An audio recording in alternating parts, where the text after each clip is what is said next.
অবস্থা জিব্রাইল এর কিছুক্ষণ পূর্বে উপস্থিত। জিব্রাইল ডাকতে বলে, আল্লাহর নবী জিব্রাইল তুমি কোথায় ছিলা? বলে কেন? বলে বাইরে আজরাইল দাঁড়িয়ে আছে, অনুমতি চাইতেছে আমার কামরায় ঢোকার জন্য। দুনিয়াতে কারো কামরায় ঢুকতে অনুমতি লাগে না, শুধু আমার সম্মানের জন্য অনুমতির জন্য দাঁড়িয়ে আছে। তাকে আসার অনুমতি দাও। কিতাবে আছে আল্লাহর নবীর কাছে জিব্রাইল 24,000 বার আল্লাহর বাণী নিয়ে নবীর কাছে আসছে। কত বার? 24,000 বার। আল্লাহ রহমাতুল্লিল আলামিন জিব্রাইলকে যখন এই কথা বললেন, জিব্রাইল আজরাইলকে বলে ঠিক আছে অনুমতি দিলাম। মাথার কিনারে ছোট হযরত ফাতেমা বসে আছে। বাবার অবস্থা দেখে ফাতেমা কান্না করে। বাবা ডাকতে বলে, মা ঠিক আছিস না? ঘরের দরজা ওপেন করে দাও। ফাতেমা ছোট মানুষ ঘরের দরজা ওপেন করে দেয়। এমন করে ফাতেমা দেখে এক দেশের মানুষ যার পা আকাশে মাথায় জমিনে, এমন হাত পূর্ব আর পশ্চিমে, আজরাইলের ভয়ঙ্কর আকৃতি দেখা ডাক বলে, বাবা এমন মানুষ তো মদিনাতে দেখি নাই। এই লোককে আমার বাবাই কামড়ায়, আমি ফাতেমা ঢুকতে দিব না, আমি ঢুকতে দিব না। এই বলে যখন আল্লাহ নবী গাল মেরে চোখ থেকে পানি পড়তেছে, মা তুমি কি ছিল না? বলেন না এটা মা। এই লোক কিছুক্ষণ পরে দেখবা গড় খালি কইরা গুরুস্থান আবাদ করে স্বামীরাইকা স্ত্রীকে দেওয়া যায়।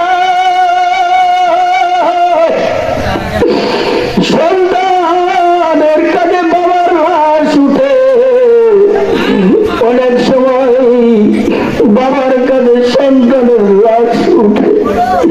এটা বা সেই লোক মা, এটার নাম হলো মালাকুল মউত আজরাইল। নাম কি? মালাকুল মউত আজরাইল। বলে বাবা কি করবো? মা আমাকে আমার কাছে আসার সুযোগ দাও। আল্লাহ রহমাতুল্লিল আলামিন ফাতেমা কান্না। আল্লাহ নবী বললেন, ফাতেমাকে কানে কানে ডাকতে বললেন, মা আমি দুনিয়া থেকে বিদায় হওয়ার 6 মাস পরেই তুমি চলে যাবা। তোমার কান্না আমি সহ্য করতে পারি না। ফাতেমা তো বেদাতিন মিন্নি, ফাতেমা হলো আমার কলিজার টুকরা। আল্লাহ রহমাতুল্লিল আলামিন ফাতেমার কাছ থেকে আজরাইলকে ঢোকার অনুমতি দিল। আজরাইল সালাম দিলেন। সালাম দিয়ে ডাকতে বললেন, আজরাইল কেন আসছো? বলে আমি আসছি আপনাকে একটা খবর দেওয়ার জন্য। আপনি কি দুনিয়াতে আরো কিছু থাকতে চান, না দুনিয়া থেকে বিদায় নিতে চান? বলে না রে, না আজরাইল আমি দুনিয়া থেকে বিদায় নিতে চাই, থাকতে চাই না।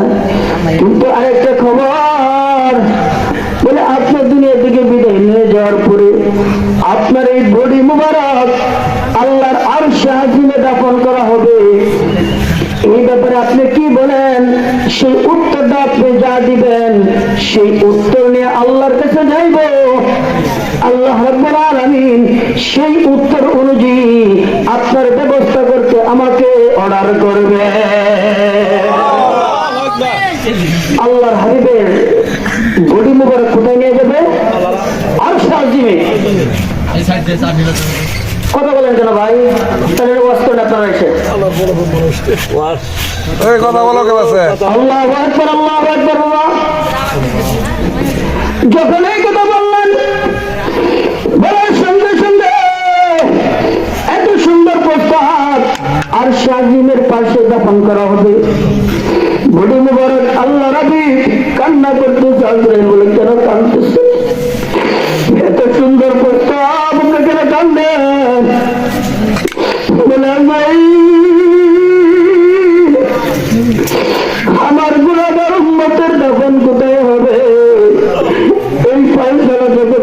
পর্যন্ত না হবে, ততক্ষণ পর্যন্ত আমি আমার মৃত্যু নিশ্চিত করতে আমি দিব না। লা ইলাহা ইল্লাল্লাহ, লা ইলাহা ইল্লাল্লাহ, লা ইলাহা ইল্লাল্লাহ, লা ইলাহা ইল্লাল্লাহ, লা ইলাহা ইল্লাল্লাহ, লা ইলাহা ইল্লাল্লাহ, মুহাম্মাদুর রাসূলুল্লাহ সাল্লাল্লাহু আলাইহি ওয়াসাল্লাম। আমার গুনাহগার উম্মতের কি ফয়সালা হবে, যতক্ষণ পর্যন্ত তাদের ফয়সালা না হবে ততক্ষণ পর্যন্ত আমি মৃত্যু নিশ্চিত দেব না।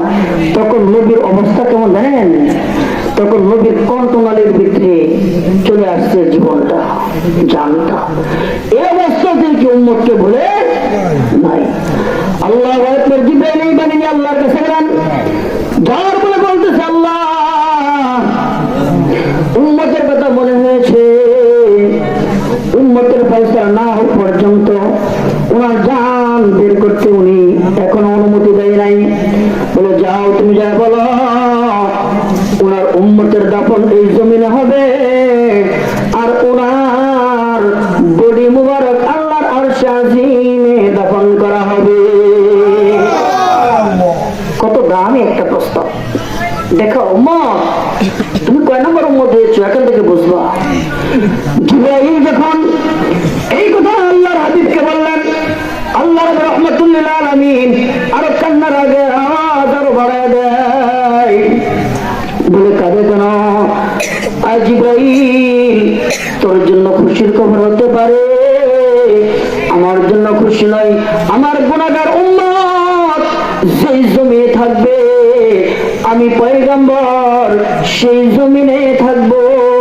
আমার গুনাহগার উম্মত ছাইরা, আমার গুনাহগার উম্মত ছাইরা আমি আরশে আজিমে যাব না। আমি গুনাহগার উম্মত ছেড়ে আরশে আজিমে যাব না। আমার গুনাহগার উম্মত যে জমিনে থাকবে, আমি সেই জমিনে থাকবো। এই কথা যখন আল্লাহর পক্ষ থেকে জিবরাইল আল্লাহ যখন বললেন, ফয়সালা হয়ে যায়। ফয়সালা হয়ে যাওয়ার পর নবী এই জমিনে থাকবে, আর উম্মত এই জমিনে থাকবে। আল্লাহু আকবার। বাবা আল্লাহর হাবিব রাহমাতুল্লাহ আলাইহি আজরাইল, এখন আমার রূহ নেওয়ার জন্য তুমি কাজ শুরু করিয়া দাও। কোন দিকে নজর নাই রে